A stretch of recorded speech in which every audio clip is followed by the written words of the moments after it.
नीति तू अभी तक तैयार नहीं हुई और तू रो क्यों रही है?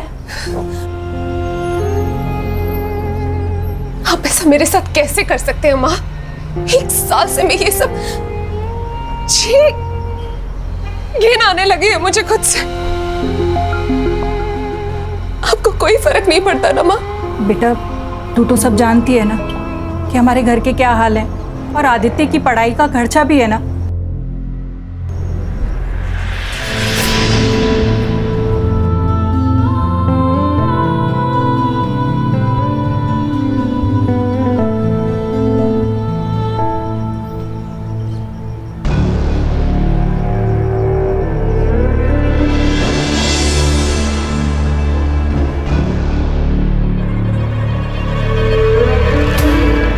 एक्स्ट्रा पैसे कमाओगी?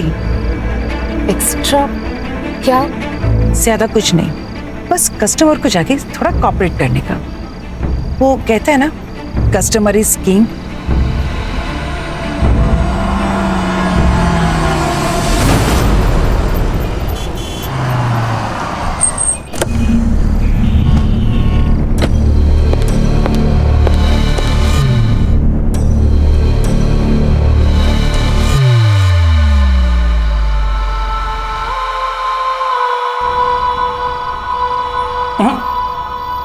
तुम लेट हो, बाकी मैं सब कर लूंगा।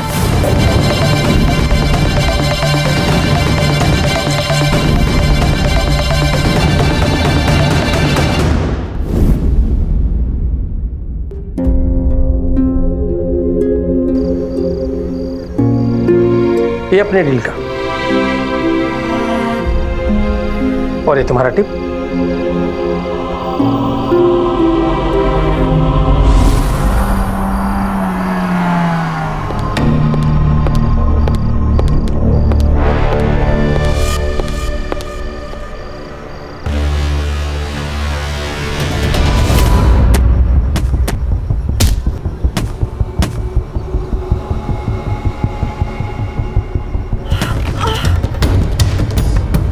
लगी तो नहीं? घबराने की कोई बात नहीं, अभी सब ठीक हो जाएगा। ओह, ये लो।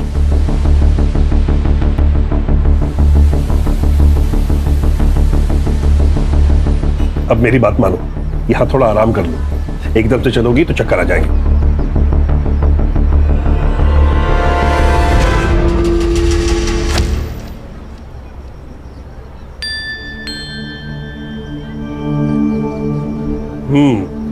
Feeling better? ये क्या कर लिया? ये चोट कैसे लगी तुमको? अच्छा ये बताओ, ये बलवीर सिंह सोढ़ी, इस बुढ़े को तुम कैसे जानती हो? मैं उन्हें नहीं जानती। उनके घर के सामने चोट लगी थी तो उन्होंने मदद कर दी। कोई जरूरत नहीं है उससे मदद लेने की। उस बुढ़े की ना, उसकी नीयत ठीक नहीं है, कह रहा हूं मैं।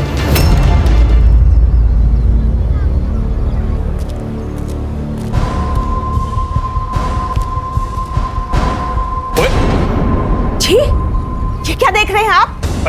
ला मेरा फोन। शर्म नहीं आती आपको ये सब देखते हुए? उसमें शर्म की क्या बात है? किसने लिंक फॉरवर्ड किया था? मैंने खोला, मुझे क्या पता था कि ये सब निकलेगा। आपको पता है, बाके भी छिप कर देख रहा था। बाके और नला की तरफ। हाँ और तुझे शर्म नहीं आती? वो पीछे खड़े खड़े मेरे फोन में झांकता छिप छिप कर। नहीं साहब, मैं कुछ नहीं। चल निकल। अच्छा उसे छोड़िए, मुझे 20,000 रुपए चाहिए, कुछ सामान खरीदना है। अच्छा, सामान लेना है या अपनी पोती के लिए बर्थडे गिफ्ट खरीदना है? आपको तो अपने बेटे पोती से कोई मतलब ही नहीं है। ऐसे एहसान फरामोश औलाद के साथ मुझे कोई लेन देन रखना भी नहीं है। ला मेरा फोन दे। दे ना।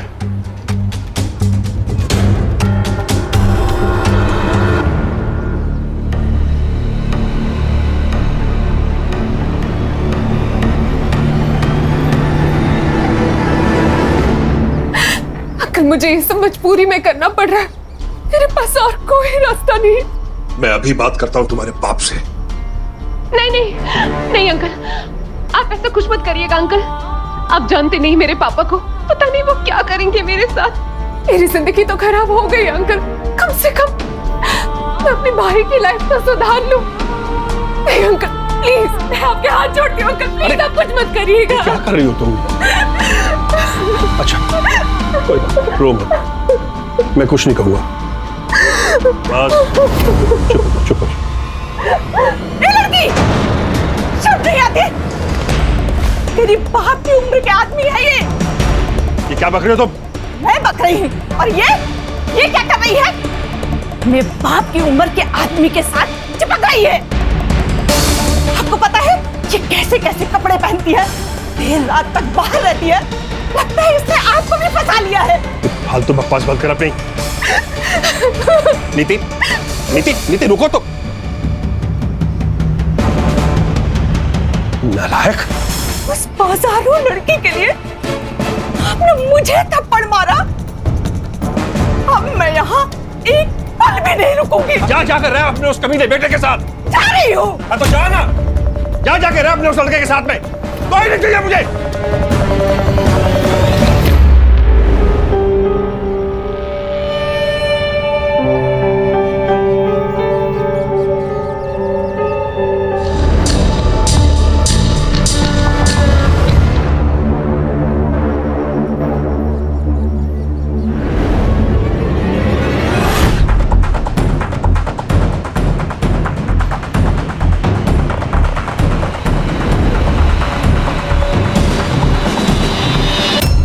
मजे लूट रहा है बूढ़ा।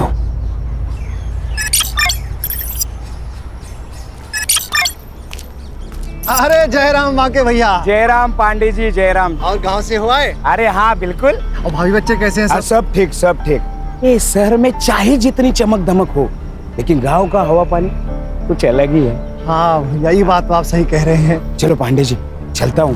चलो चल।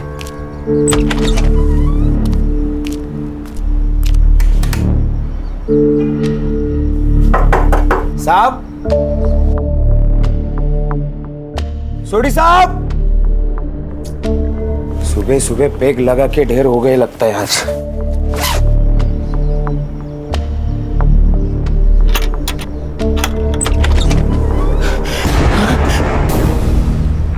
मोबाइल भी नहीं है सर। एक काम करो, पूरा घर चेक करो।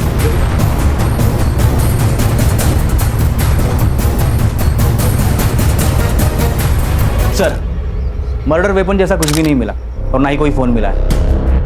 तो सर बाकी सामान भी सब बरोबर अपनी जगह पे है, फुटेज का ही हल्ला नहीं है। आईटी कमिश्नर थे तो दुश्मनों की कमी नहीं होगी। बहुत से अमीर और पावरफुल लोगों के रडार पर होंगे सोडी साहब। और रिटायर होने के बाद मार दिया उन्होंने। Siddharth, yes sir. इनका नंबर निकाल के ट्रेस पे डालो और सीडीआर भी निकालना। Okay sir. और अश्वी, तुम इनकम टैक्स डिपार्टमेंट के इनके पिछले साल के और बाकी सारे कंट्रोवर्शियल केसेस की फाइल पकवाओ। जी सर। ताबे जी, वो नौकर कहाँ है जिसने मर्डर रिपोर्ट किया? परिवार में बीवी और एक बेटा है, लेकिन हमारे साथ अपने बेटे से बातचीत ही नहीं करते थे। उनके बेटे ने मनपसंद लड़की से शादी भी की थी, इसीलिए उन्होंने बेटे और बहू को निकाल दिया। और पत्नी? वो थी ना साहब, वो उन्हीं के साथ रहती थी, लेकिन कुछ दिन पहले उनका बहुत झगड़ा हुआ। वो हमारे साहब का और नीति मैडम का अफेयर चल रहा था ना, इसलिए अनु मैडम घर छोड़ के चली गई। नीति मैडम? हाँ साहब। जानते हो कौन है? हाँ साहब, सब जानते हैं सोसाइटी में उनको। और तुम गांव गए हुए थे?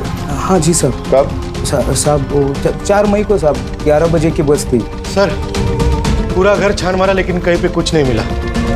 लेकिन एक बात सस्पिशियस है सर, टेरेस लॉक है। कोई जरूरी कागजात या कोई फाइल्स मिसिंग ऐसा कुछ? वो अलमारी में बंद है। और चाबी कहाँ है? साहब के पास ही रहती थी। और टेरिस की? उसकी भी। मुझे जाने दो, ये मेरा घर है। छोड़। बलबीर जी! बलबीर जी! उस नीति ने मेरे पति को खा लिया। मुझे तेरे पापा को छोड़कर नहीं जाना चाहिए था। मेरे पति बिल्कुल सठिया गए थे, अपने बेटे की उम्र की लड़की पर लट्टू हो गए थे। दिन भर नीति हमेशा उसको फोन करना, उसकी फोटो देखना, और कुछ दिन पहले तो उसने हद ही कर दी। आप ये सही नहीं कर रहे। एक अनजान लड़की को प्रॉपर्टी में हिस्सा दे रहे हो? अरे इस प्रॉपर्टी में तेरा हिस्सा भी है। अगर वो लड़की आज के बाद आपके आसपास भी आए ना तो देखना। ओए, वो एक बात सुन ले तू। ये फैसला ना मैंने पूरे होशो हवास में लिया है और अब तुम दोनों यहाँ से निकलो और दोबारा अपनी शक्लें नहीं दिखाना। बलबीर तो जैसे उसका असली चेहरा देखना ही नहीं चाहते थे। और क्या था नीति का असली चेहरा? पूरी सोसाइटी में बदनाम थी वो लड़की। नीति के फैमिली को पता था क्या उसके इस अफेयर के बारे में? इंस्पेक्टर साहब आप सुन क्यों नहीं रहे हो? मेरी बेटी मिसिंग है। अरे तुम क्या को नहीं सुनता है? तुमको बोला ना 24 घंटे के बाद आने का थाने में मिसिंग कंप्लेंट करने को। साहब समझो ना बात को साहब, मेरी जवान बेटी है। साहब यही उस नालायक लड़की के माँ बाप है। इनकी आवारा बेटी ने मेरे पति के साथ ये सब किया। है मैडम, तुम इससे बात करो मेरी बेटी के बारे में। आप मेरी बेटी को ढूंढिए साहब, कुछ भी करके ढूंढिए साहब। सर इस बूढ़े सोडी ने मेरी बेटी का जीना हराम कर रखा था। सारा दिन उसी के पीछे पड़ा रहता था, फिर उसे महंगी महंगी गिफ्टें देता था। ये सोने की बैंगल्स भी उसी ने दी थी। सब जब मैंने रोकने की कोशिश की तो सर हाथापाई पे उतर गया। मुझे तो लगता है सर मेरी बेटी के गायब होने में ना इसी का हाथ है। आपको कब पता चला कि नीति मिसिंग है? सर हम 3 मई को कोल्हापुर गए थे एक शादी में और नीति घर पर बिल्कुल अकेली थी। 2-3 दिन में शादी में बिजी रही तो उसे फ़ोन भी नहीं कर पाई और जब हम लोग लौट कर आए तो देखा कि नीति घर पर ही नहीं है और उसका फ़ोन भी स्विच ऑफ जा रहा था। रश्मि, इनसे नीति के सारी डिटेल्स ले लो। रश्मि, ये नीति का फोन ट्रेस पर डालो, उसका सीडीआर चेक करो और हाँ सोशल मीडिया भी। आजकल के यंग बच्चे जो अपनी फैमिली और फ्रेंड्स को नहीं बताते हैं, सोशल मीडिया पर अनजान व्यक्तियों को पक्का बताते हैं। सिद्धार्थ, सुतार, सनफ्लावर कॉलोनी जाओ, बलबीर और नीति के अफेयर के बारे में उनका क्या कहना है ये पता करो। हाँ सर। और सिद्धार्थ, बलबीर के आईटी डिपार्टमेंट्स के केसेस मंगवाओ जिसमें उसने डिफॉल्टर्स के खिलाफ एक्शन लिया था। सर वो सब तो कर ही लेंगे, पर मुझे क्या लगता है ये बलबीर सोडी को मारने का सबसे बड़ा मोटिव ये नीति गुप्ता के पास ही था। उसके पास क्या मोटिव होगा सिद्धार्थ? कुछ भी हो सकता है, प्यार, पैसा या फिर प्रॉपर्टी। अरे पर सिद्धार्थ, बलबीर ने सारी प्रॉपर्टी उसके नाम की थी ना। तेज तर ना, ये भी तो हो सकता है कि उसने ब्लैकमेल करके करवाई होगी। वाह, मतलब पूरी सोसाइटी जिससे डरती है वो एक यंग लड़की से डरेगा। ये लड़की लोग कितनी डेंजरस होती है पता नहीं आपको। क्यों सुधार वो देखा नहीं आपने? प्रॉपर्टी अपने नाम होती है, कैसे मार दिया उसको। अच्छा, तुम ये साफ साफ कैसे कह सकते हो कि सर क्या लगता है आपको किसने मारा होगा, लड़की ने या बीवी ने? सुतार, जिस केस का जवाब इतना सीधा दिखता है उसका असली जवाब उतना ही टेढ़ा होता है। ये भी हो सकता है कि किसी ने बलबीर को मार दिया हो, फिर नीति को किडनैप किया हो। सर नीति की सबसे बड़ी दुश्मनी तो बलबीर की बीवी और बेटे से ही थी। बलबीर ने ही नीति को उनके हक का सारा माल दे दिया था। हो सकता है। रश्मि, अनु और दलजीत के कॉल रिकॉर्ड्स और मोबाइल लोकेशन चेक करो। और हाँ, सिंसियर लोग डिस्कशन करते हैं, डिबेट नहीं। Sorry sir. सर मैं बलबीर जी से बचने के लिए दूसरे रास्ते से ऑफिस जाती थी। पता नहीं वो कब कहाँ क्या बोल दे। सर बलबीर अंकल को तो हर बात से प्रॉब्लम थी, हमारे बाहर खेलने से लेके वॉचमैन की रेडियो सुनने तक। और पिछले हफ्ते तो उनकी वॉचमैन पांडे जी के साथ लड़ाई भी हो गई थी। इधर आ। क्या हो गया साहब? बहुत छेड़ने का शौक है तेरे को। क्या बोल रहा था तू? मैं क्या बोल रहा था? क्यों? मैडम, हमें भी हाथ घुमाने का मौका दो ना। अरे मैंने नहीं बोला था साहब। साहब तो झूठ बोल रही है साहब। झूठ बोल रही है? झूठ बोल रही है साले, किस हाथ से घुमाएगा? किस हाथ से ना? अरे साहब मर जाएंगे तो कितना मारोगे, मर जाएगा बेचारा है। ऐसे आदमी का मर जाना ही अच्छा है। नहीं, छोड़िए इसे। आइंदा ऐसी हिमाकत की ना तो जान से जाएगा। चलो साहब, हम कुछ नहीं किए साहब। कुछ नहीं किए? हाँ कुछ नहीं किए? साला तुम लोग कभी कुछ करते नहीं है ना? बोल। अरे साहब, अरे साहब। सर मैंने सोसाइटी वालों से कंफर्म किया, इसने नीति को छेड़ा था। साहब बस थोड़ा सा छेड़े, कुछ किए नहीं साहब।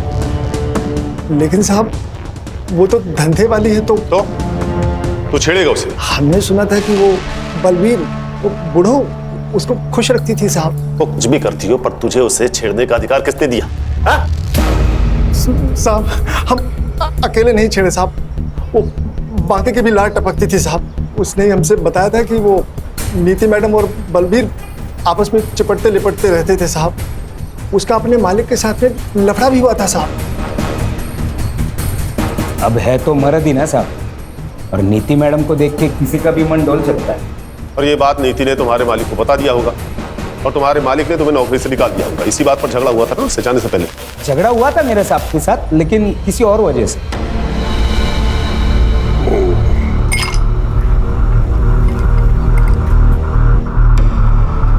साहब आपके लिए कुछ लेके आओ क्या?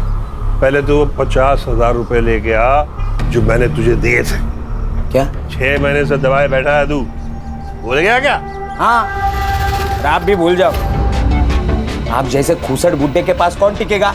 मैं अकेला इंसान हूँ जो टिका हुआ है। इतने का तो 50,000 रुपए तो बनता है ना।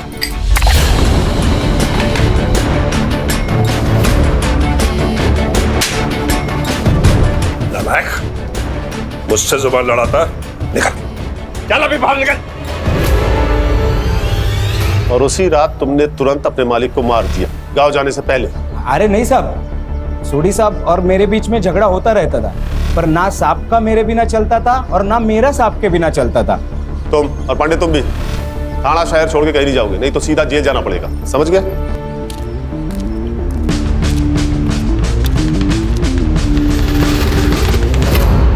सर, बलबीर सोडी ने अपनी जॉब के आखिरी साल में कुछ पावरफुल बिल्डर के खिलाफ एक्शन लिया था। कुछ 200 करोड़ का ब्लैक मनी जब्त किया था। 200 करोड़? 200 करोड़ तो बहुत बड़ा मोटिव है मर्डर करने का। इन बिल्डर्स के डिटेल्स निकालो। Yes sir. और हाँ, इस बाकी की एलिबाई चेक करो, पता करो कि 4 मई की सुबह ही अपने गांव गया था या नहीं, बस से। सर एक और बात है, बलबीर के घर से हमने जो पेपर और सामान जब्त किया था उसमें हमें एक वसीयत मिली है। किससे बनवाई थी? एडवोकेट अरविंद कुलकर्णी। बलबीर सोडी बहुत ही सुलझे हुए और कैरिंग इंसान थे ऑफिसर। और वकील साहब, हमारी जिससे भी बात हुई उन सबका कहना इससे बिल्कुल अलग है। आई एग्री, बलबीर जी को गुस्सा आता था, लेकिन उन बातों पर जिस पर हम सब लोगों को गुस्सा आता है और आना चाहिए। बलबीर जी जस्ट हेटेड रॉन्ग। कभी कभी इम्पल्सिव हो जाते थे और डिसीजंस लेते थे क्योंकि उन्हें पता था कि वो सही कर रहे हैं, फिर चाहे लोग उनके बारे में कुछ भी सोचे। जैसा उन्होंने उस लड़की को अडॉप्ट किया था। अडॉप्ट किया था? किसे? नीति गुप्ता। नीति, एक बार फिर अच्छे से सोच लो, वो पेरेंट्स है तुम्हारे। पेरेंट्स? जैसा उन्होंने मेरे साथ किया ऐसा तो कोई दुश्मन के साथ भी नहीं करता। I have decided, I want to disown them.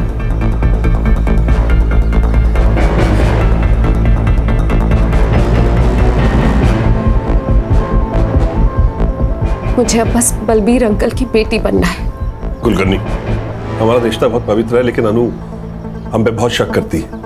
उसे लीगली अडॉप्ट कर लूंगा तो उसकी गंदी सोच भी बदल जाएगी। तुम पेपर्स बना लो। वकील साहब, क्या नीति ने आपको कभी बताया कि उसके पेरेंट्स उसे कैसे परेशान करते हैं? नहीं सर, लेकिन वो बहुत तकलीफ में लग रही थी। मैंने कभी किसी बच्चे को अपने पेरेंट्स से इतनी नफरत करते नहीं देखा। अरे भाई, पीएम रिपोर्ट आई कि नहीं, कोई बताएगा मुझे? आ गई है सर। एक्चुअली मैं वो नीति का सीडीआर निकाल रही थी तो मैं भूल गई, सॉरी सर। बलबीर सोडी की death excessive bleeding due to blunt force trauma से हुई है। उनका स्कल फ्रैक्चर हुआ है किसी हैवी ऑब्जेक्ट से मारने की वजह से। टाइम ऑफ डेथ 9:30 PM 4 मई। सर उसी दिन सुबह बाकी अपने घर के लिए निकला था और ये नीति की फैमिली एक दिन पहले कोल्हापुर के लिए। सर मुझे तो लगता है कि ये मर्डर बलबीर की फैमिली ने किया है और इस एडॉप्शन वाली कहानी के बाद तो सबसे बड़े सस्पेक्ट वही है। वो सब तो ठीक है सिद्धार्थ, लेकिन ये नीति है कहाँ? उसके गायब होने की वजह क्या हो सकती है? सर मैंने उसका सीडीआर चेक किया। उसने लास्ट टाइम अपना फोन 4 मई को शाम के 7 बजे यूज किया था। एक यूएस में अपने भाई आदि से और दूसरी किसी शीला से। दोस्त नहीं है, एक्चुअली शीला उसकी पिंप है। शीला पिंप थी? मतलब नीति प्रोस्टिट्यूट? हाँ शायद। एक मिनट सर। हाँ बोला, क्या बदबू?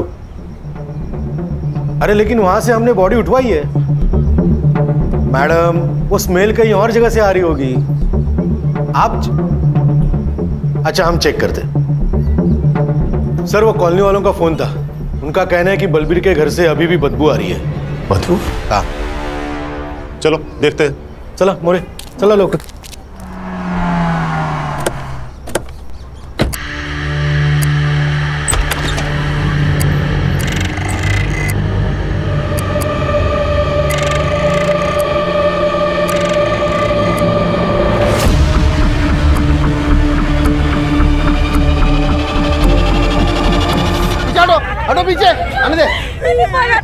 अरे क्या कर रहे हैं आप? बॉडी को हाथ नहीं लगा सकते आप। अच्छा ठीक है।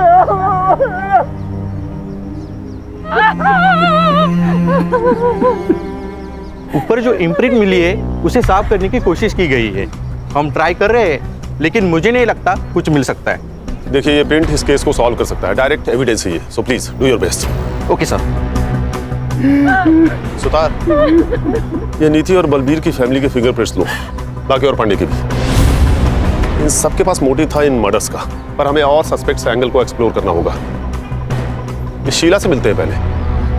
हाँ, चलाती हूँ मैं एस्कॉर्ट सर्विस। तो पहले तो लीगली था ना, अब इनलीगली हो गया है क्या? नहीं, बिल्कुल नहीं, इलीगल तो नहीं है। तो फिर सर आपको भी कुछ कैटलॉग सिखा दूं? खुश हो जाएंगे आप। तेरी खुशी तो मैं निकाल दूं, रुक। रश्मि, शीला जी, हम यहाँ नीति गुप्ता के बारे में जानने आए हैं। अब ये मत कहिएगा कि आप उसे जानती नहीं है। हम यहाँ उसके फोन और मैसेजेस के थ्रू आए हैं। और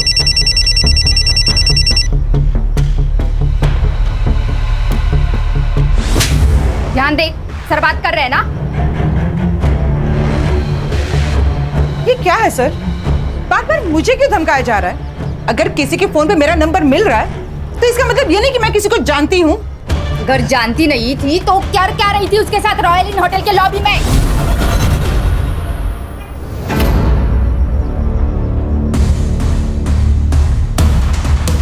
देखिए शीला जी, हमारे पास सीसीटीवी फुटेज है जिसमें आपको नीति को कई बार पिकअप और ड्रॉप करते हुए देखा गया है।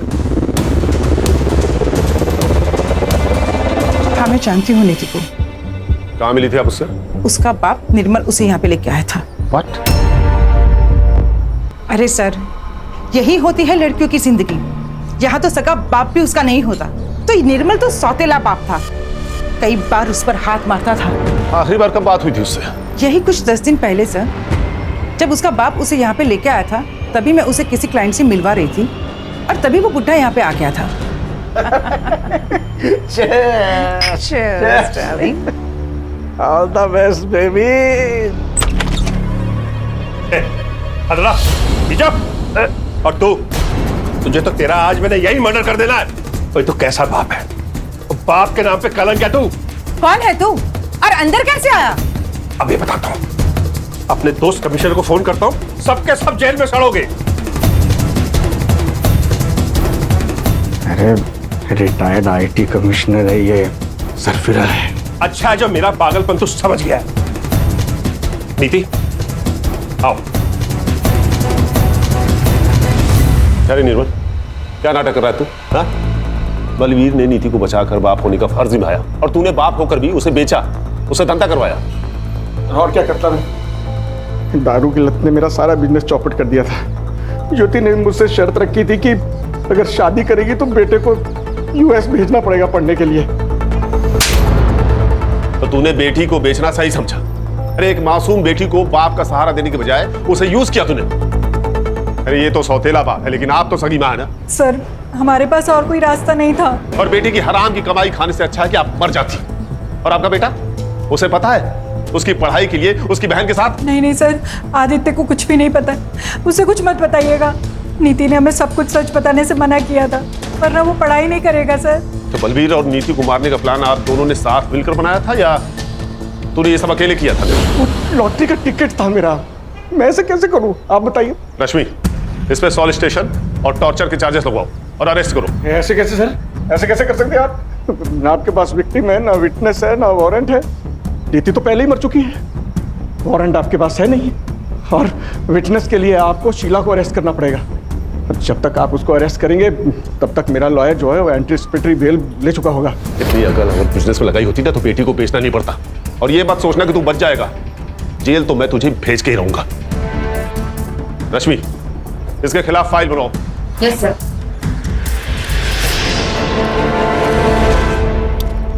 सर, अनु और दलजीत के कॉल रिकॉर्ड्स और लोकेशन एकदम क्लीन है। दोनों मर्डर के टाइम घर पे ही थे और मैंने उन बिल्डर का भी फॉलोअप किया, एकदम क्लीन है। कोई सस्पिशियस मनी या कॉल ट्रांजैक्शन नहीं है किसी का। सर, मैंने बस स्टॉप का सीसीटीवी फुटेज चेक किया। ये वाकई सुबह 11:30 बजे की गाड़ी पकड़कर अपने गांव चला गया था। निर्मल और ज्योति के सीडीआर? सर, मैंने चेक किया, वो मर्डर के वक्त कोल्हापुर में ही थे। उनकी फोन लोकेशन वही की है। अरे फोन भेज दिया रहेगा बाइकों के साथ कोल्हापुर। सर, नीति की पीएम रिपोर्ट आई है। वो मैंने अर्ली रिलीज रिक्वेस्ट डाली थी। एज पर पीएम रिपोर्ट नीति का मर्डर भी सेम रीजन से हुआ है। उसके सर पर 10-15 बार वार किया गया बिफोर डेथ और 7 बार मरने के बाद। इंसानियत नाम की चीज कोई बची है कि नहीं? सर, फिंगरप्रिंट रिपोर्ट आ गए।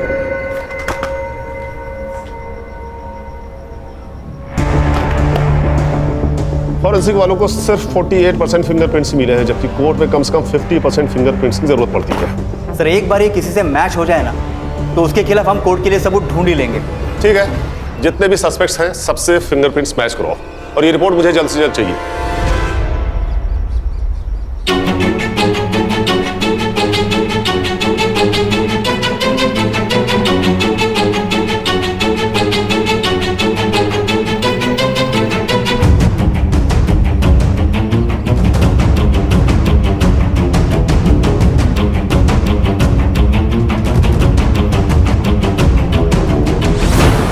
माँ, पापा,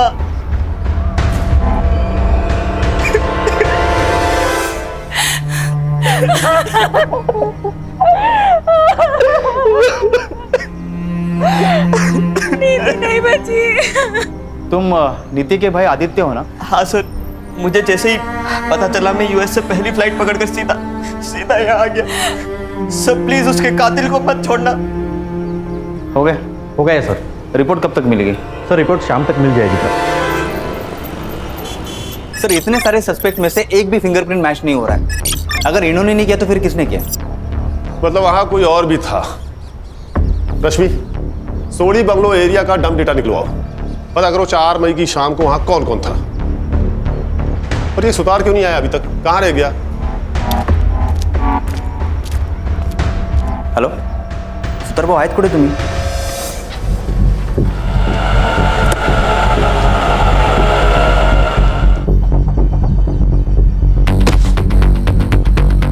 कहाँ जा रहे हो?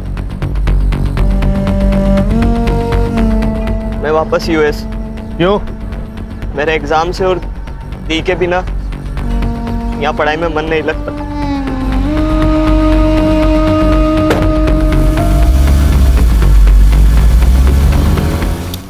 अरे किसी की सुतार से बात हुई क्या? अभी तक आया नहीं, वो कहाँ रह गया? सर मेरी उनसे फोन पे बात हुई थी, वो अभी आते होंगे सर। Sorry sir, sorry. ये आ गए। क्या सॉरी सॉरी सर, सॉरी। उस सोडी साहब के घर के यहाँ पे गया था ना, डब्बा भूल गया था रिक्शा में। तुम्हें पता होना चाहिए यहाँ कितना काम पड़ा है सुतार। सर बहुत अजीब लग रहा है आज सर। मर्डर किसी एक का हो जाता है और सारे घर को भुगतना पड़ता है। क्या बात है सुतार भाऊ, आज ये फिलोसॉफी नहीं है मैडम। वो नीति का भाई मिला था, मायूस था बेचारा बहुत। अमेरिका जा रहा है वापस। क्या कहा? वापस जा रहा है? हाँ। अरे कल ही तो आया था ना वो। हाँ तो क्या हो गया सर, वो परीक्षा है उसकी, उसके लिए जा रहा है बोल रहा। उसकी बहन का मर्डर हुआ है सुतार। इतना खर्चा करके वो यहाँ आया है, लोग तेरे अभी तक रुकते हैं, वो क्रियाक्रम के पहले ही निकल रहा है। अजीब सा लग रहा है मुझे। सिद्धार्थ। Yes sir. आदित्य की फोटो सर्कुलेट करो और कंट्रोल रूम से कहो कि एयरपोर्ट जाने वाले हर रास्ते पर नाकाबंदी लगाए। Yes sir. और अश्विनी तुम सभी एयरलाइंस का पैसेंजर मैनिफेस्टो चेक करो, पता करो कि वो किस एयरलाइन से वापस जा रहा है। जी सर।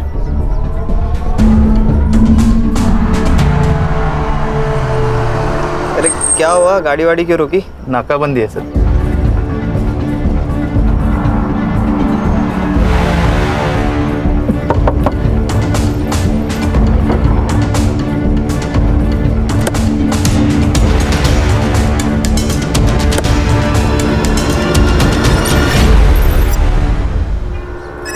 चल हाथ आगे ला। छोड़ो। चल हाथ आगे ला। अरे व्हाट इज दिस नॉनसेंस यार, छोड़ो। सिद्धार्थ बोल। ये लो, कौन से कॉन्स्टिट्यूशन में लिखा है मैं अपने फिंगरप्रिंट्स नहीं दूंगा?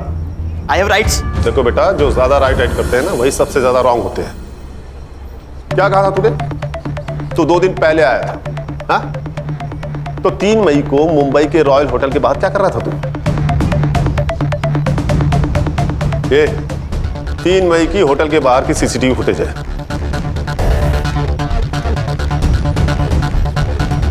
ये उड़ी पहने हुए तू ही है ना? ये सोसाइटी के बाहर की सीसीटीवी फुटेज है। So what? घर जाने से पहले 2 दिन पहले चिल करना चाहता था, इसमें प्रॉब्लम क्या है? प्रॉब्लम हमें नहीं, प्रॉब्लम तो तुझे होने वाली है, वो भी बहुत बड़ी वाली। क्योंकि 4 मई को तेरा सेल लोकेशन बलबीर के घर के आसपास पाया गया है। अब बोल, 4 मई को रात 8 बजे तू बलबीर के घर पे क्या कर रहा था? मोरे, जरा अपना डंडा लेके आना। लगता है जब तक इसको पड़ेगी नहीं तब तक ये बोलेगा नहीं। अरे रुकिए, मैं सब बताता हूँ। बोल। सर मैं क्या करता सर, मेरे यूएस वाले फ्रेंड ने दी की एक फोटो एस्कॉर्ट सर्विस पर देख ली थी। वो सब मेरा मजाक उड़ाने लगे थे, कह रहे थे कि मेरी दी प्रोस्टिट्यूट है, वो जब मुंबई आएंगे तो मेरी दी के साथ मजा करेंगे। सर मुझे यकीन नहीं था, तो सर मेरे सामने कस्टमर बनकर मेरी दी से चीट की सर मैं दी को पूछता था।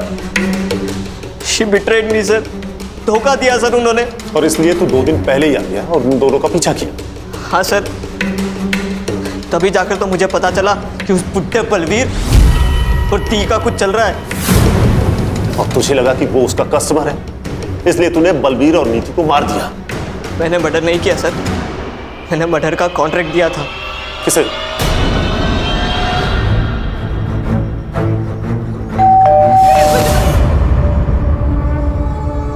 वो साहब, इस लड़के ने मेरा और सोडी साहब का झगड़ा सुन लिया था।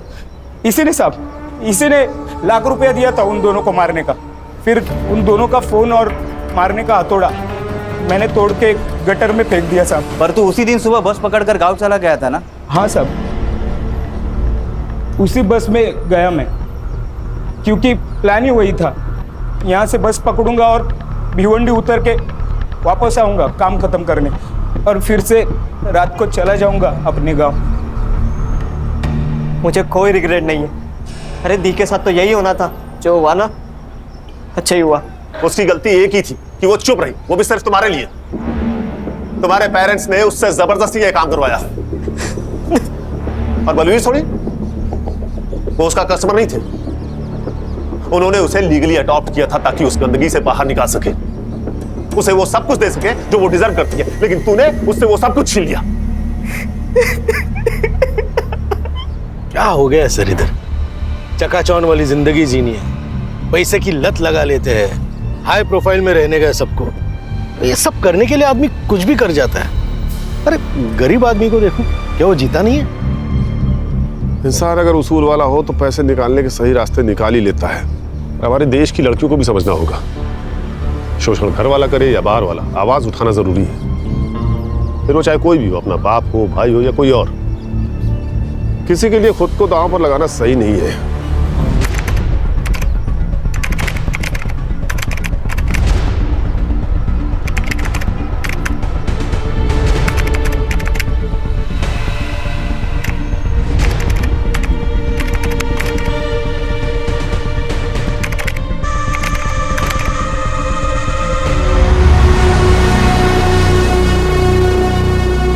लंबी छुट्टियों के बाद कुछ दिनों पहले ही मैंने ड्यूटी रिज्वाइन की थी।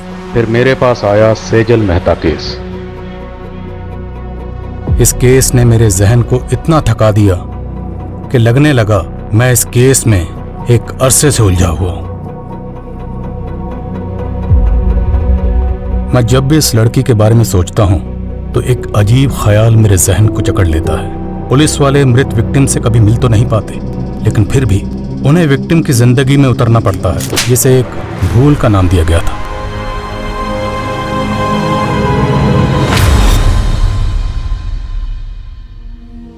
अक्सर ऐसा क्यों होता है?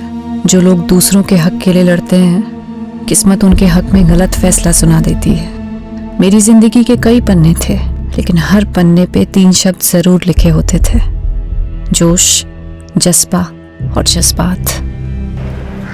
Case number 26, Aditya Jain versus Radhika Jain. Your honour, violence का कोई जेंडर नहीं होता है। एक औरत के भी हाथ होते हैं जो कि मर्द पे भी उठ सकते हैं, और एक बीवी भी अपने पति को असॉल्ट कर सकती है। योर ऑनर, मेरे क्लाइंट आदित्य डोमेस्टिक वायलेंस के विक्टिम हैं। जब रिश्ते हिंसा की बलि चढ़ते हैं तब जज्बाती चोट जिस्मानी चोट से ज्यादा दर्द भरी होती है। एंड योर ऑनर, दर्द का भी कोई जेंडर नहीं होता है। योर ऑनर, और झूठ का भी कोई जेंडर नहीं होता। झूठ को सच बनाने की भूमिका चाहे जितनी भी अच्छी तरीके से कर ली जाए, लेकिन प्रूफ क्या है? योर ऑनर, ये आदित्य की मेडिकल रिपोर्ट्स हैं जिसमें उसकी पुरानी इंजरीज के प्रूफ हैं। योर ऑनर, आदित्य के फ्रेंड्स, नेबर्स हर कोई स्टेटमेंट दे चुका है और सबका यही कहना है कि वायलेंट आदित्य नहीं, राधिका है। योर ऑनर, अगर मेरे क्लाइंट चाहें तो काउंटर केस भी कर सकते हैं, बट हम कोर्ट का टाइम वेस्ट नहीं करना चाहते हैं। इसलिए आई अपील कि इस केस को डिसमिस करके डिवोर्स ग्रांट कर दिया जाए। मुझे बहुत अफसोस के साथ कहना पड़ रहा है कि एक महिला होने के बावजूद भी सेजल जी इस केस को जीतने के लिए बहुत कुछ मैनिपुलेट कर रही है। आप अपनी दलीलें नहीं प्रूव कर पा रहे हैं तो कुछ भी कह रहे हैं, but I believe in justice your honour. Domestic violence act का कई बार गलत तरह से इस्तेमाल हुआ है, सो आई होप इस केस में एक ऐसा वर्डिक्ट आए जो कि सभी डोमेस्टिक वायलेंस एक्ट को वायलेट करने वालों के लिए एक बड़ा सबक हो। सेजल, मुझे अब विश्वास हो गया है कि तुम्हारी मदद से मैं एक केस जीत सकता हूँ। मैं तुम्हें बता भी नहीं सकता हूँ कि उस औरत के साथ मैं कितनी घुटन महसूस करता था। सेजल, कब से कॉल लगा रहा हूँ, फोन भी बंद है तुम्हारा। सॉरी प्रतीक, मैं कोर्ट रूम में थी। तो मुझे यहाँ क्यों बुलाया? पहले ड्राइवर समझ रखा है। वैसे सही है, तुम्हारा वेट करता रहूँ मैं हमेशा, है ना? सॉरी यार। Aditya, he is Prateek, my fiance. Hi. Hi. अब आपका ऑर्डर हो तो चले यहाँ से। See you on the verdict day. Let's go. Bye.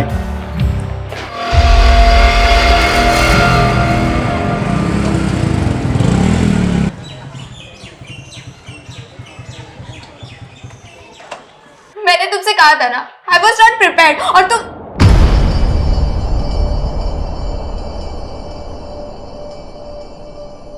Anjali, क्या हुआ राघव? अंजलि रो क्यों रही थी? क्या किया तूने उसके साथ? क्या क्या मतलब? फ्रेंड्स हैं हम, हमारी भी पर्सनल बातें होती है। राघव, तू अभी इतना बड़ा भी नहीं हुआ है, और माँ की एब्सेंस में मैं तेरी बड़ी बहन ही नहीं, तेरी गार्जियन भी हूँ। क्या पका रही होती थी? ये क्या लैंग्वेज हुई राघव? हाँ, रुको मैं अभी अंजलि से बात करती। उससे क्या बात करोगी आप? हाँ? तो एक बात बता, तू इतना डर क्यों रहा है? कहीं तूने उसके साथ कुछ ऐसा वैसा तो? इनफ दीदी, मैं आपको कभी पूछता हूँ क्या कि आप प्रतीक के साथ क्या क्या करती हो? हाँ, मेरी भी पर्सनल लाइफ है, सो प्लीज डोंट इंटरफियर। बहुत बदतमीज होता जा रहा है। सेजल, तुम ना छोटी सी बात को इधर का उधर ले जाती हो। यार, तुम उसे शांति से समझाओगी ना तो आई थिंक वो समझ जाएगा। So just relax, okay? चल। बाहरी दुनिया से जूझना जितना मुश्किल होता है, उससे कहीं ज्यादा मुश्किल उन रिश्तों से जूझना होता है जिनके लिए हम जीते हैं। अपनों की हार के आगे बाहरी दुनिया की जीत भी फीकी लगती है। आदित्य जैन वर्सेस राधिका जैन। इस केस के फैक्ट्स, स्टेटमेंट्स और प्रूफ्स पे बारीकी से गौर करने के बाद ये कोर्ट आदित्य जैन को डोमेस्टिक वायलेंस के चार्जेस से बरी करती है।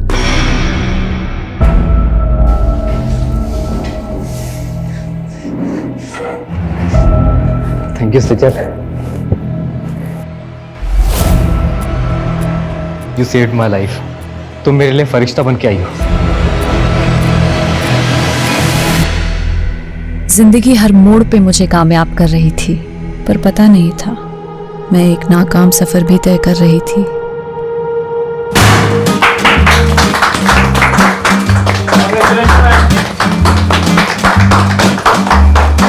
मैनी कांग्रेचुलेशन सेजल, मुझे पता था तुम ये केस जीत कर रहोगे। जिस डेडिकेशन, सिंसियरिटी और ईमानदारी से तुम काम कर रही हो, it's something to be appreciated. Thank you sir, लेकिन मुझे आपसे बहुत जरूरी बात। आज कोई काम की बात नहीं होगी, it's a celebration time. And listen guys, Sejal की जीत की खुशी में आज मैंने आप सब के लिए डिनर पार्टी अरेंज की है। एंजॉय। तुम्हें लग रहा है बॉस सेजल पे बहुत ज्यादा मेहमान हो रहे हैं। थोड़े हाई प्रोफाइल केसेस इसके लिए रिजर्व करके रखे। हम तो सिर्फ पेपर वर्क करने के लिए ना।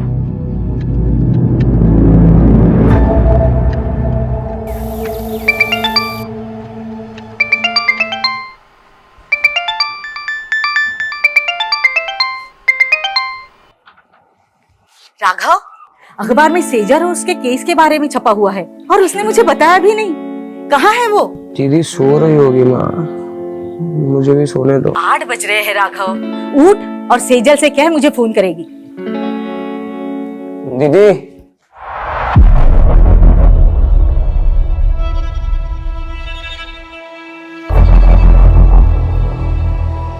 दीदी अंदर हो।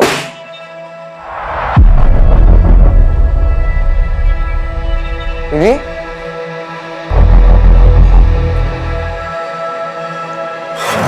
हेलो, कौन? आप कौन बोल रहे हैं? ये मेरी दीदी का नंबर है। आपकी दीदी? वो यहाँ हाईवे पे घायल पड़ी है। क्या? सेजल, कुछ बोलती क्यों नहीं? अरे आखिर क्या हुआ है? कुछ बोलेगी भी?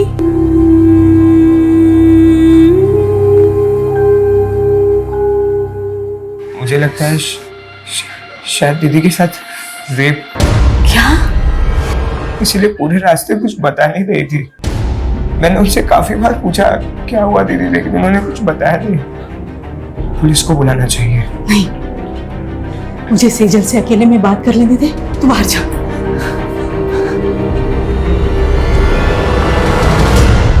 सेजल, मुझे बताना बेटा, क्या तेरे साथ किसी ने जबरदस्ती की? सेजल ठीक तो है ना? मुझे लगता है कुछ तो हुआ है जो तुम मुझसे छुपा रहे हो। नहीं प्रतीक, ऐसा कुछ नहीं है। अगर सब कुछ ठीक है तो वो मेरा फोन क्यों नहीं उठा रही है? वो दीदी सो रही है, मैं कॉल करवाता हूँ।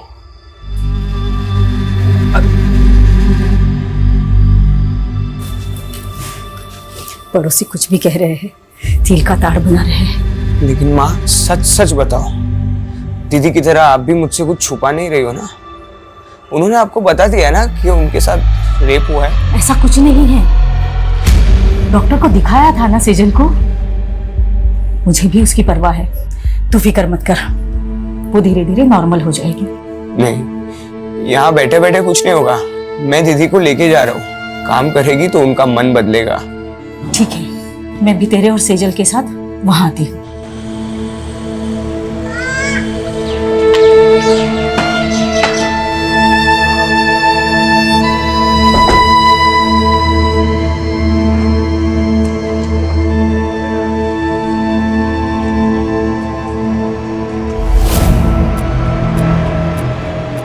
क्या देख रही है?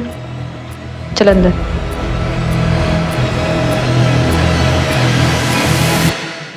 बेटा, तूने जिंदगी में कभी हार नहीं मानी। मैं तुझे ऐसे बुझा बुझा नहीं देख सकती।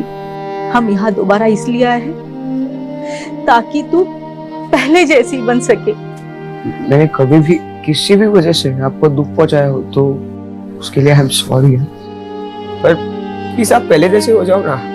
आप है ना, अभी मुझे जितना भी डांटोगे ना, मैं सब सुन के लूंगा। जो बोलोगे वो मैं करूंगा दीदी, आपकी सारी डांट सुन के लूंगा। आप जहाँ बोलोगे हम वहां जाएंगे दीदी। तो प्लीज पहले जैसे बन जाओ। You are my strength.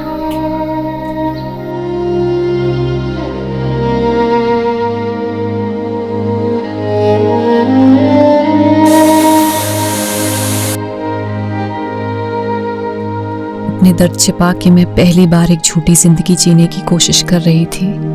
सच मुझसे नाराज था या मैं सच से नाराज थी? मेरी दलीलें मुझे ही उलझा रही थी, पर अपना फैसला भी अब मुझे ही करना था। राघव, तू पक्का सेजल को लेके मुझसे कुछ छुपा नहीं रहा है ना? मैं भी पनवेल आ रहा हूँ। नहीं प्रतीक, वो हम आ गए हैं, सिर्फ 2 ही दिन हुए हैं। अरे तू सेजल का फोन क्यों बंद है? मेरी बात करो उससे। हाँ देखता हूँ। दीदी,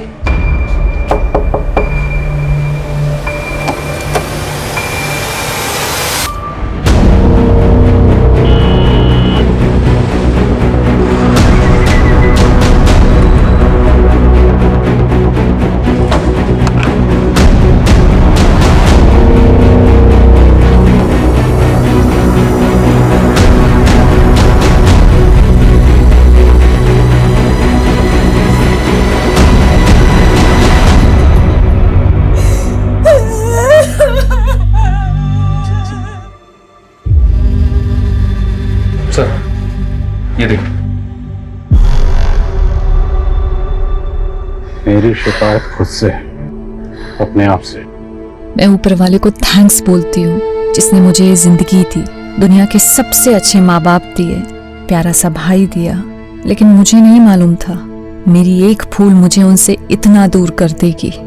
मुझसे बहुत बड़ी भूल हो गई जिसकी सजा मैं अपने आप को दे रही हूँ। मुझे हमेशा अफसोस रहेगा कि मैं आपका साथ छोड़कर जा रही हूँ। आपकी सेजल।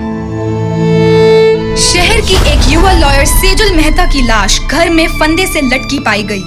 क्या सेजल ने खुदकुशी की या ये एक हत्या है? ये सवाल फिलहाल पूरा शहर पूछ रहा है। प्रारंभिक जांच में अभी तक पुलिस कोई ठोस नतीजे पर पहुंच नहीं पाई है। ये सुसाइड नोट में सेजल ने किसी भूल का जिक्र किया। क्या भूल हुई थी? और उसके चेहरे पर चोट के निशान थे। वो चोटें कैसी आई? आप लोग बोलते क्यों नहीं है?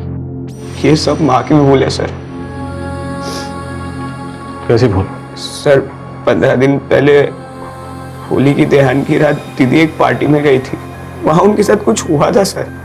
पूरी रात घर भी नहीं आई और सुबह। सेजल किसकी पार्टी में गई थी? कहाँ गई थी? अच्छा सुन, मैं तुझसे कल बात करती हूँ। क्यों? आज घर नहीं आने वाली हो? आऊंगी पर शायद थोड़ा लेट हो जाए, एक पार्टी में जा रही हूँ। उन्होंने सिर्फ इतना बताया था कि वो किसी होटल कस्तूरी में गई थी और पूरी रात घर नहीं आई थी। तो क्या ये भूल थी? या फिर आपको ये मालूम होता है कि आपकी बेटी के साथ रेप हुआ है, आपने फिर भी पुलिस में कंप्लेंट नहीं की? उस भूल का जिक्र उसने इस खत में किया। मेरी बेटी का रेप नहीं हुआ था सर। मैंने डॉक्टर से उसका चेकअप भी करवाया था। देखिए, सेजल को बहुत ही बुरी तरह से मारा पीटा गया है। कहीं ऐसी वैसी तो बात नहीं? मेरा मतलब है रेप। ये मैं कंफर्म नहीं बता सकती। अगर आप पहले सेजल को यहाँ पे लेके आए होते तो शायद मैं कुछ कंफर्म बता सकती थी। सेजल के साथ मारपीट किसने की थी? दीदी ने कुछ भी नहीं बोला था सर। वो ट्रॉमा में थी। लेकिन धीरे धीरे वो हमसे घुलने मिलने लगी थी। ऐसे कैसे सुसाइड कर सकती है वो? आप कहना क्या चाहती हैं?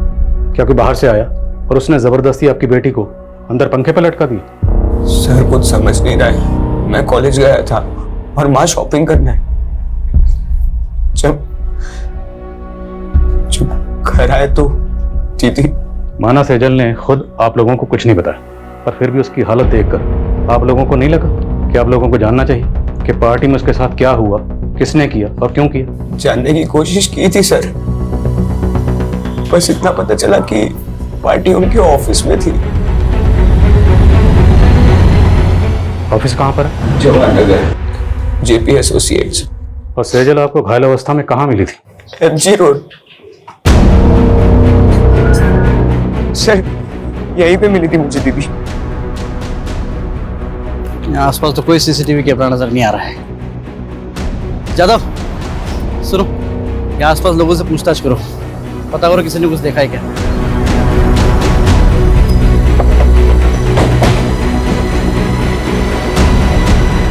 सेजल बहुत स्ट्रांग लड़की थी। मैं मान ही नहीं सकता कि वो सुसाइड करेगी। 12 मार्च की रात आपके ऑफिस की तरफ से कोई पार्टी थी? हाँ, पार्टी तो थी। सेजल ने एक कंट्रोवर्शियल केस जीता था, उसी के सेलिब्रेशन में। और ये सेलिब्रेशन होटल कस्तूरी में हुआ था? कस्तूरी नहीं तो पार्टी तो ऑफिस में थी। सर, कस्तूरी होटल के बारे में मैं कुछ नहीं जानती। उस दिन पार्टी यहाँ पे ऑफिस में ही थी। ये पार्टी कब तक चली थी? करीब 9 बजे तक। और जब सेजल यहाँ से गई तो सब नॉर्मल ही था सर। अच्छा, आप आंटे बोलो। सर ये जिस हाईवे पे सेजल की लाश मिली थी वहां से 7 किलोमीटर दूर कस्तूरी प्लाजा नाम का एक होटल है। लेकिन राघव ने तो हमें होटल कस्तूरी बोला था। एनीवेज, इस कस्तूरी प्लाजा की लोकेशन भेजो मुझे तुरंत।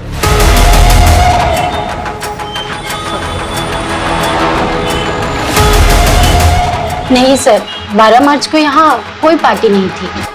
इस लड़की को आपने यहाँ देखा था? सर यहाँ तो बहुत से लोग आते हैं, मुझे याद नहीं है। पढ़े 12 मार्च को यहाँ पे जितने भी गेस्ट आए थे सबकी लिस्ट चेक करो और यहाँ का सीसीटीवी फुटेज भी चेक करो। चाहे सेजल यहाँ पे आई हो।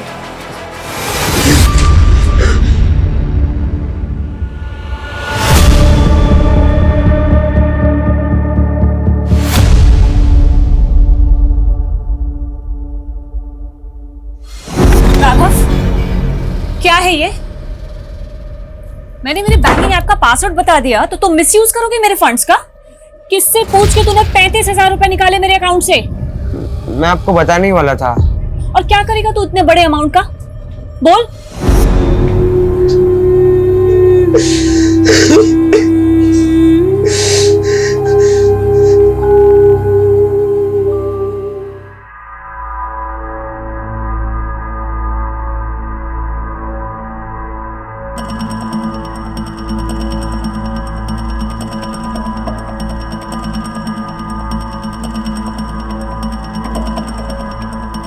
हमने चेक किया, कस्तूरी प्लाजा में 12 मार्च को कोई पार्टी नहीं थी और ऐसा कोई क्लू भी नहीं मिला है जिससे पता चले कि उस रात सेजल वहां थे। सेजल के भाई राघव ने होटल कस्तूरी कहा था और ये कस्तूरी प्लाजा है।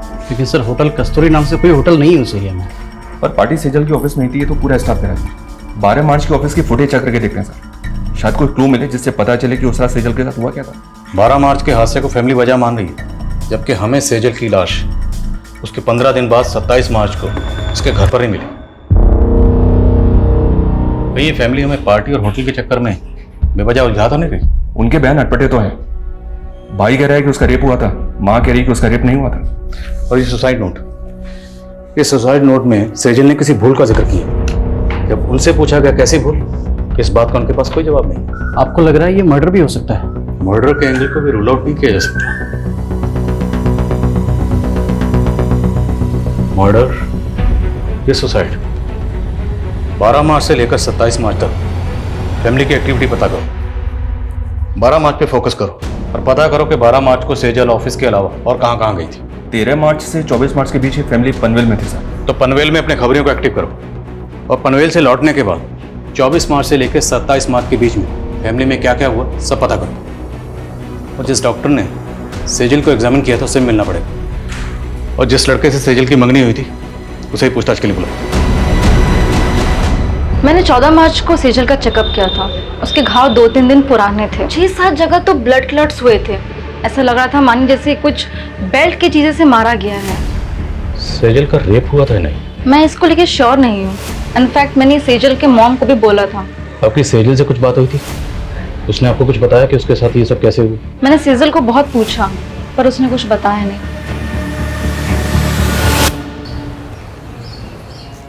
अरे दर्द दबा के मुस्कुराना सीखा है और मेकअप लगा के जख्म छुपाना भी। जब तक जवानी है बिक रहे हैं, अभी का कमाया हुआ ही आगे चल के उम्र ढलने के बाद काम आएगा, समझी?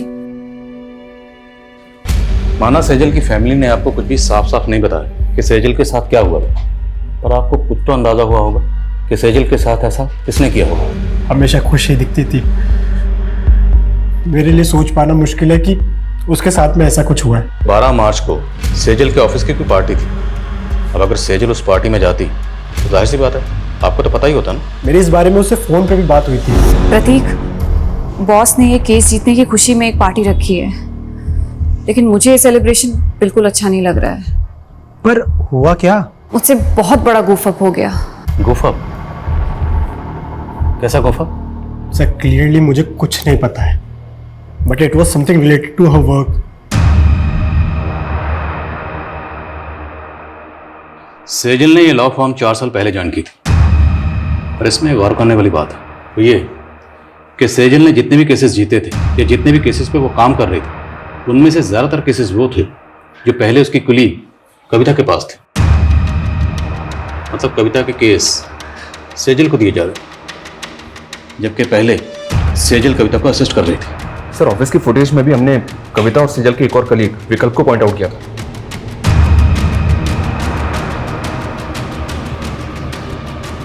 ये देखिए सर, सेजल ऑफिस से आखिरी बार कविता और विकल्प के साथ जाती हुई दिख रही। सर सेजल के 12 मार्च के CDR के अकॉर्डिंग उसकी आखिरी 2 फोन कॉल्स भी जानने जैसी हैं। सेजल ने रात को 8 बजे आदित्य जैन को कॉल किया था और फिर ठीक उसके बाद राधिका जैन ने सेजल को कॉल किया। आदित्य जैन सेजल का क्लाइंट था और राधिका आदित्य की बीवी। राधिका ने आदित्य पे डोमेस्टिक वायलेंस के चार्जेस लगाए थे, केस किया था और इसी केस को सेजल ने जीता था जिसकी खुशी में पार्टी हो रही थी। मुद्दा यह है कि सेजल का क्लाइंट था आदित्य जैन, फिर राधिका ने इसे कॉल क्यों किया? कहीं ऐसा तो नहीं कि राधिका से हार बर्दाश्त नहीं हुई? और ऐसा पॉसिबल है सर। आदित्य और राधिका से मिलो और सेजल के ऑफिस में नए सिरे से पूछताछ करनी पड़ेगी। उस पार्टी वाली रात सेजल आप दोनों के साथ पार्टी से बाहर गए थे, कहाँ गए थे आप लोग? देखिए सर, हम सिर्फ उसके साथ ऑफिस से बाहर तक गए थे। बॉस को तुम पे कितना भी प्राउड हो, पर मेरा असली प्राउड तो तुम हो। मेरी छोटी सी असिस्टेंट ने इतनी तरक्की जो कर ली। तरक्की मैंने आपको छोड़ने के बाद ही की है। तो वो कहते हैं ना कि बरगद के नीचे कोई और वृक्ष नहीं पनप पाता, मैं भी नहीं पनप पाती। इसलिए विकल्प, थिंक अबाउट योर फ्यूचर। अच्छा, तो तुम शुरू से ही इतना बोलती हो? राज ना बहुत ज्यादा मीठा बोल रही हूँ। Thank you ma'am for appreciating me. Excuse me. हम तभी वहां से चले गए थे। उसके बाद मैंने उसे एक लड़की के साथ जाते हुए देखा। लड़की? जी सर। कौन थी वो लड़की? I don't know her. Actually काफी अंधेरा था तो मैंने उसे ठीक से देखा नहीं। ऑफिस के बाहर की 12 मार्च की सीसीटीवी फुटेज निकलवा। अगर ये लोग सच बोल रहे हैं तो पता तो चले सेजल उस रात किस लड़की के साथ गई थी।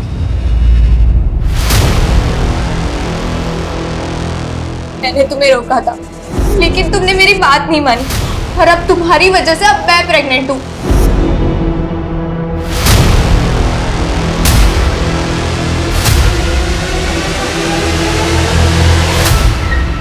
यार आज तो एक भी ग्राहक नहीं फंसा।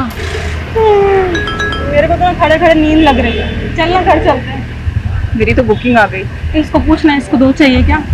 मेरा भी बोनी हो जाएगा। अरे ये मेरे को देने में तो बार्गेनिंग करता रहता, तुझे कहाँ से देगा? जा तू जाके सो जा।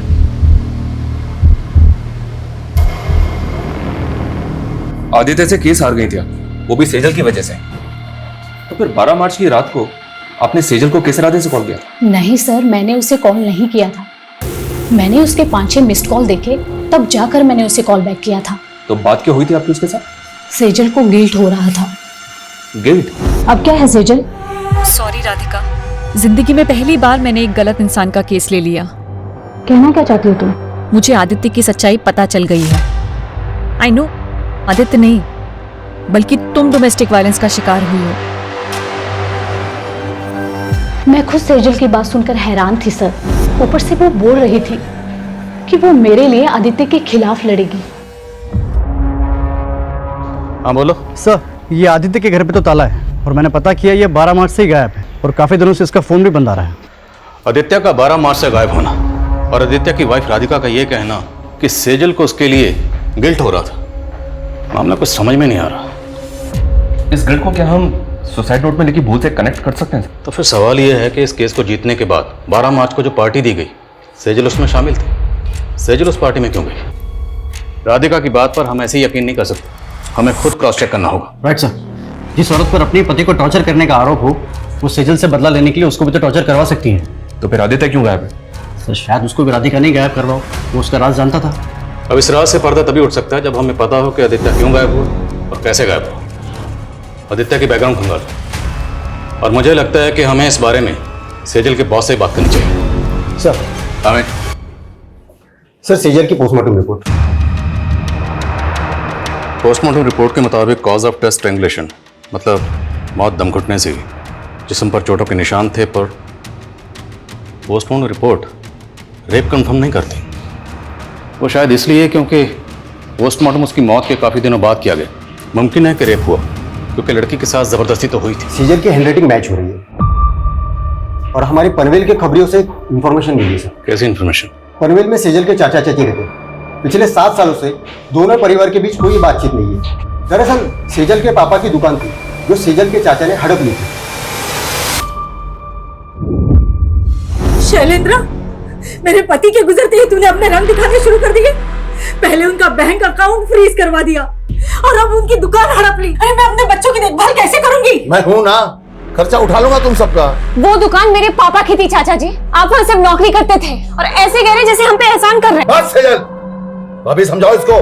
भैया के बाद कोई नहीं है मेरे अलावा तुमको पालने वाला। पाला मेरे पापा ने है आपको चाचा, अपनी दुकान में काम देके, और आप हमें पालोगे। जबान को लगाम दो इसकी, नहीं तो हाथ पैर जबान सब काट के रख दूंगा। और भूता है ना तो आके हासिल कर लेना वो दुकान।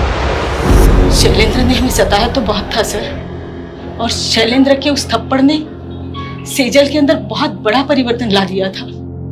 कैसा परिवर्तन? लॉ पढ़ रही थी सर। उन्होंने ठान लिया था कि चाचा से हमारा हक लेकर रहेगी।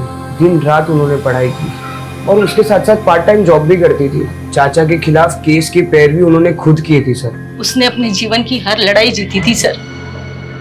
समझ में नहीं आता खुद से कैसे हार गई। क्या लगता है आप लोगों को, क्या शैलेंद्र सेजल के साथ ऐसी ज्यादती कर सकता है? सर आप 7 साल पुरानी बातें कुरेद रहे हैं और इन बातों को हम कब का भूल चुके हैं। हमने हमेशा सेजल और राघव को अपने बच्चों की तरह माना था। विश्वासघात उन्होंने किया। उस दुकान पर इनका भी बराबर का हक था, लेकिन सेजल ने चालाकी से। छोड़ना अब ये सब बातें, कहिए और कुछ है जो आप पूछना चाहते हैं? 12 मार्च को किधर थे आप? यही पनवेल में। पनवेल में कहाँ पे? अपने घर पर ही था। आई डोंट बिलीव राधिका सच बोल रही। राधिका अपने हस्बैंड आदित्य को टॉर्चर करती थी and it's proven in the court. अगर सेजल को केस जीतने के बाद ऐसा कुछ लगता तो सबसे पहले वो मुझे बताती। सेजल के मंगेतर ने बताया कि वो काफ़ी दिनों से परेशान थी और जब उसने बार बार पूछा सेजल को कि किस बात को लेकर परेशान है तो सेजल ने बताया कि उससे काम में गुफ्तगू हो। अब जैसे कि आपने कहा कि सेजल सबसे पहले अगर कुछ होता तो आपको बताती, तो अगर इस गुफ्तगू का ताल्लुक राधिका के केस से नहीं है तो फिर किस बात से जिसको लेकर सेजल परेशान थी? ऐसा कुछ नहीं था और आप ये बेकार के सवाल करके अपना टाइम वेस्ट कर रहे हैं। सर मैंने आदित्य के कुछ रिलेटिव से बात की लेकिन किसी को नहीं पता कि आदित्य इस वक्त कहाँ पे। आदित्य मोती नगर की कंपनी में मैनेजिंग डायरेक्टर था। वहाँ इंक्वायरी करो, शायद कुछ पता चले। सर इसमें 12 मार्च के सेजल के ऑफिस की बाहर की फुटेज है। सर इसमें वो इस लड़की के साथ बाहर जाते हुए दिख रही है। कौन है ये लड़की?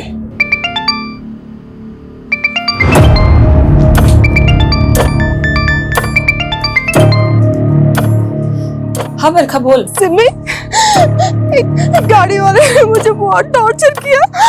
मुझे पैसे भी नहीं दिए और मेरे सारे पैसे ले लिए। मेरे पास ना वापस आने के लिए पैसे नहीं है। तू घबरा मत बरखा, कहाँ है तू बता मुझे, मैं आती हूँ तुझे लेने।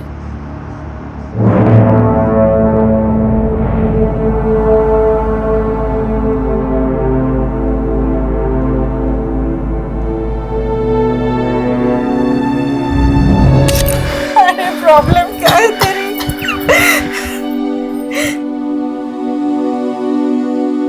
क्या चाहता है तू? फिर से मैं वही दिन देखूं?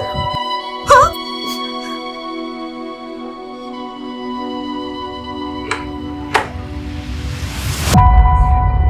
ऐसा करने से पहले तुमने एक बार भी अपनी माँ के बारे में नहीं सोचा? कहीं वजह तुम्हारी दोस्त अंजलि से तो नहीं जुड़ी?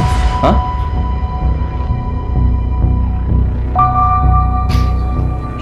ये देखो, और मैं बताऊं कि 12 मार्च की रात को अंजलि सेजल से मिलने क्यों गई थी? 35,000 रुपए राघव कोई छोटी मोटी रकम नहीं होती है। और क्या करेगा तू इतने बड़े अमाउंट का? क्या हुआ?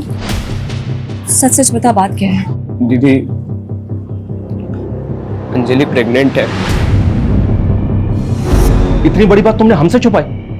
सर मैं गिल्ट में था, कहीं मेरी इसी भूल की वजह से तो दीदी ने।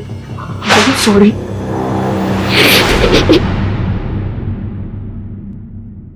कोई प्रेग्नेंट नहीं थी तुम, ये सब ड्रामा है ना?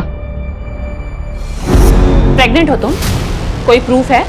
तुम दोनों ने मेरे भाई को बेवकूफ बनाया सिर्फ पैसे हटने के लिए। अब देखना, ऐसे चार्ज में तुम लोगों को अंदर करवाऊंगी ना कि कभी भूलोगे नहीं। 12 मार्च को सेजल को लेकर कहाँ गई थी? मैं तो बस माफी मांगने गई थी उनसे। तुम यहाँ क्या कर रही हो? मुझे माफ कर दो दीदी, प्लीज मेरे खिलाफ कोई केस मत फाइल करना। तुमने गुनाह किया है तो सजा तो तुम्हें दिलवा के रहूंगी मैं। नहीं दीदी प्लीज। वो वहाँ से चली गई थी, कहाँ गई वो मुझे नहीं मालूम है। तो हम मालूम कर लेंगे। जरा इन दोनों को मालूम पर घुमाओ। जी सर। माना तुमने हमसे पहले अंजलि की बात छुपाई, पर हमें अभी तक किसी भी होटल कस्तूरी का पता नहीं चला है। दीदी ने मुझे यही बोला था कि वो उस रात होटल कस्तूरी जा रही थी। अगर होटल कस्तूरी वाकई है तो कहीं तो होगा। हर छोटे मोटे होटल की लिस्टिंग करो और ढूंढो होटल कस्तूरी को। और सेजल अपने भाई राघव को एमजी रोड पर मिली थी। एमजी रोड से लेकर सेजल के ऑफिस तक जहां जहां सीसीटीवी है सबकी फुटेज निकलाओ, फुटेज स्कैन करो। सर, ये आदित्य जिस कंपनी में एमडी था वहां से अचानक से रिजाइन करके चला गया। ऑफिस में इंक्वायरी की तो पता चला कि ये वहां पे काम करने वाली लड़कियों को फेवर देने के लिए उनका शारीरिक शोषण किया करता था। ये बात आदित्य के ऑफिस की एक लड़की ने सेजल से कांटेक्ट करके उसे बताई थी। तो पूरे चांसेस हैं कि आदित्य की वाइफ राधिका का बयान सही है कि सेजल उसके खिलाफ एक्शन लेने वाली थी, क्योंकि आदित्य 12 मार्च से ही गायब। आदित्य के ऑफिस से उसके बारे में एक और लीड मिली है सर। शायद ये अपने मामा के घर पे हो सकता है। उठो। भागा नहीं था मैंने रिजाइन किया था। तुम 12 मार्च से गायब हो। 12 मार्च मतलब उसी दिन जिस दिन सेजल ने कुछ नहीं किया है। मुझे अपने लॉयर से बात करनी है। अपने लॉयर को तो तूने मार दिया, अब किससे बात करेगा? बोल, क्यों मारा सेजल को? देखो, मुझे डराना मत। मुझे क्या लग रहा है तेरे साथ हम यहाँ पर टाइम पास कर रहे हैं? हाँ, रेप और मोलेस्टेशन के चार्जेस लगे हैं तुझे, और तेरे ऑफिस की कई लड़कियों की रिकॉर्डिंग स्टेटमेंट है हमारे पास। बोल आप मेरे पास प्रूफ्स हैं तुम्हारी असलियत के। मुझे तो खुद पे गुस्सा आ रहा है कि तुम्हारे जैसे सेक्स ऑफेंडर की पैरवी की मैंने। पर थैंक्स सेजल, तुम्हारी वजह से मैंने केस जीत लिया। मैं राधिका के साथ मिलकर काउंटर केस करूंगी तुम्हारे खिलाफ। कल ही वारंट निकल जाएगा तुम्हारा। मैं डरकर भागा जरूर था, लेकिन मैं सच बोल रहा हूँ, मैंने सेजल के साथ कुछ भी नहीं किया है। राइट सर, मैं पता करने की कोशिश कर रहा था।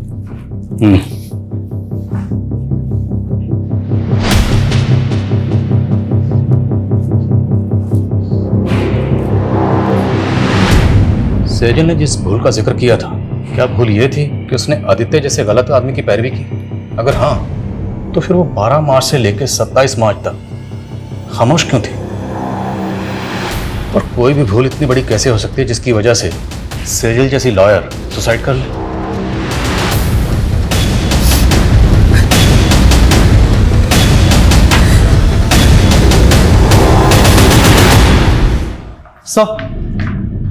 सर सेजल ने 5 मार्च को कोर्ट में पिटीशन फाइल की थी, जिसमें उसने कोर्ट से अपील की थी कि 7 साल पहले उसके पिता की मौत हार्ट अटैक से नहीं बल्कि उनकी हत्या हुई थी।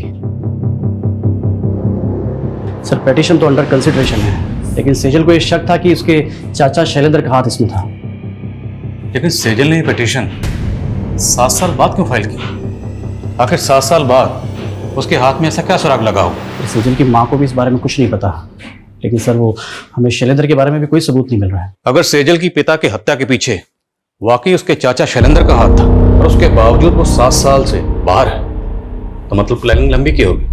और अब सेजल 7 साल बाद उस पर मर्डर चार्जेस लगाकर उसे अंदर करवाने वाली थी। मोटिव स्ट्रांग है। इस शैलेंद्र के बारे में पता करो, उसकी हर एक हरकत पर नजर रखो। Okay sir.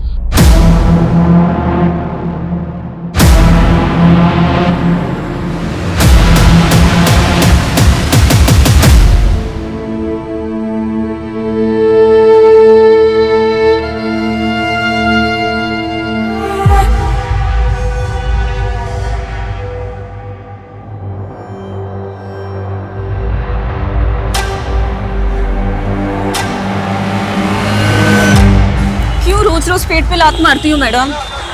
बकबक बंद कर। क्या बकबक मैडम? जो मर्डर करके भाग जाते हो उनको तो आप पकड़ नहीं पाते हो, और हमारे जैसे को दबोच लेते हो आप। क्या बोल रही है तू? किसका मर्डर? मेरी दोस्त का मर्डर। 6 महीने पहले 12 मार्च को हाईवे रोड पे मेरी दोस्त को मार दिया गया था। उसकी सुनवाई हुई अभी तक? चल ठीक है, गाड़ी में बैठ।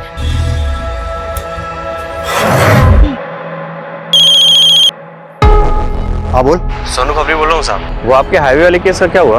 उन्होंने की बोला ऐसा क्या?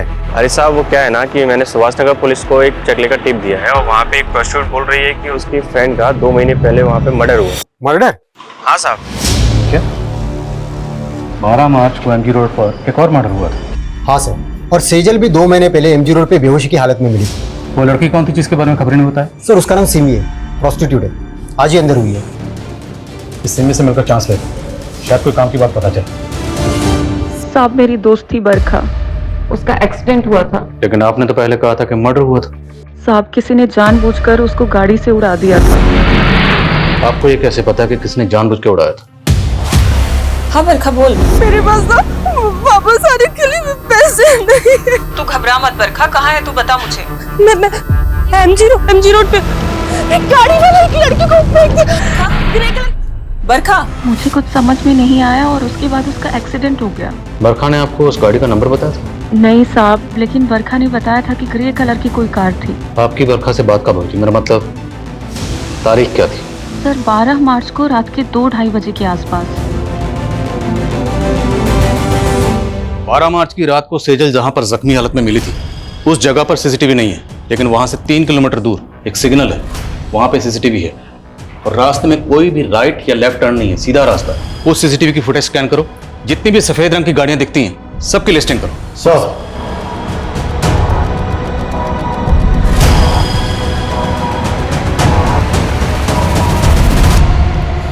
सर उस रात 2 बजे के बाद उस रास्ते से ये 7 ग्रे कारें गुजरी थी,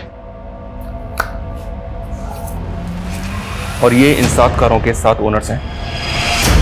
इन ओनर्स की डिटेल्स निकाली तो पता चला कि इनमें से ये मनीष, इसका एक होटल है, होटल संतूरी। राघव ने कहा था कस्तूरी। होटल कस्तूरी में गई थी। संतूरी कस्तूरी। सर ये भी तो हो सकता है कि सुनने में फर्क आया।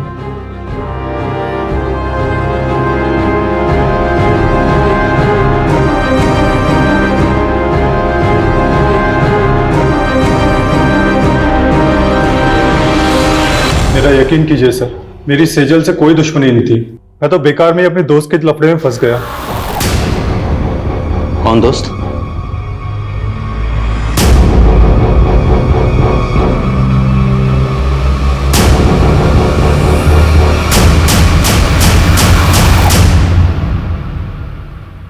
दो महीने से तेरी एक्टिंग देख रहा हूं, पर अब तो इस डंडे पे नाच करेगा। नाच। बोल, सेजल ने क्या बिगाड़ा था तुम्हारा? बोल। सर मेरा पहले बिल्कुल भी इरादा नहीं था उसे नुकसान पहुंचाने का, बल्कि वो तो ऑफिस की पार्टी मनाने के बाद में उससे मनीष के होटल में मिलने भी आई थी। प्लीज प्रतीक, वैसे भी आदित्य की वजह से मैं बहुत गिल्ट में हूँ। पार्टी करने का एकदम मूड नहीं है। सेजल, ऑफिस में ये सब चलता रहता है। Please please. कौन कौन कौन कौन कौन? Cheers guys.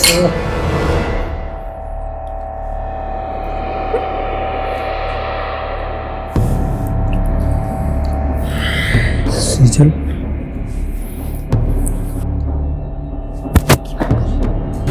दोस्त है सामने। दोस्त पास में नहीं होते तब भी कौन सा तुम्हारे पास आने देती हो? तुम ना मेरे स्वाभिमान को बहुत हर्ट करते हो निशा। विशाल,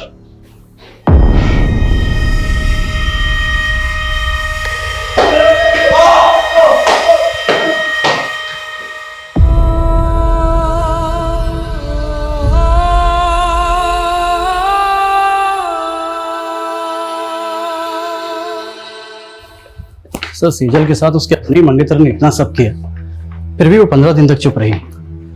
जबकि सेजल कोई आम लड़की नहीं थी, एक लॉयर थी। एक ऐसी लॉयर जो लोगों के इंसाफ के लिए ईमानदारी से लड़ती थी। सेजल प्रतीक को बचपन से प्यार करती थी।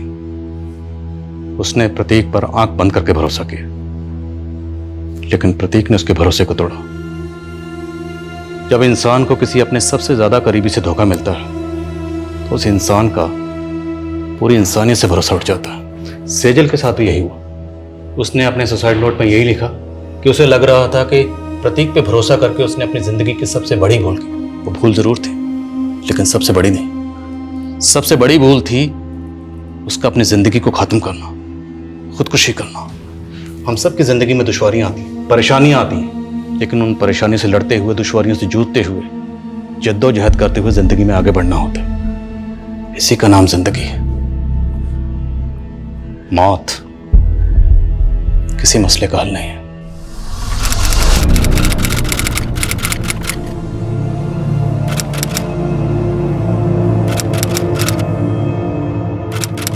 क्राइम पेट्रोल्स के और भी दिलचस्प कहानी देखने के लिए हमारे चैनल को सब्सक्राइब करें और बेल आइकॉन दबाना न भूलें।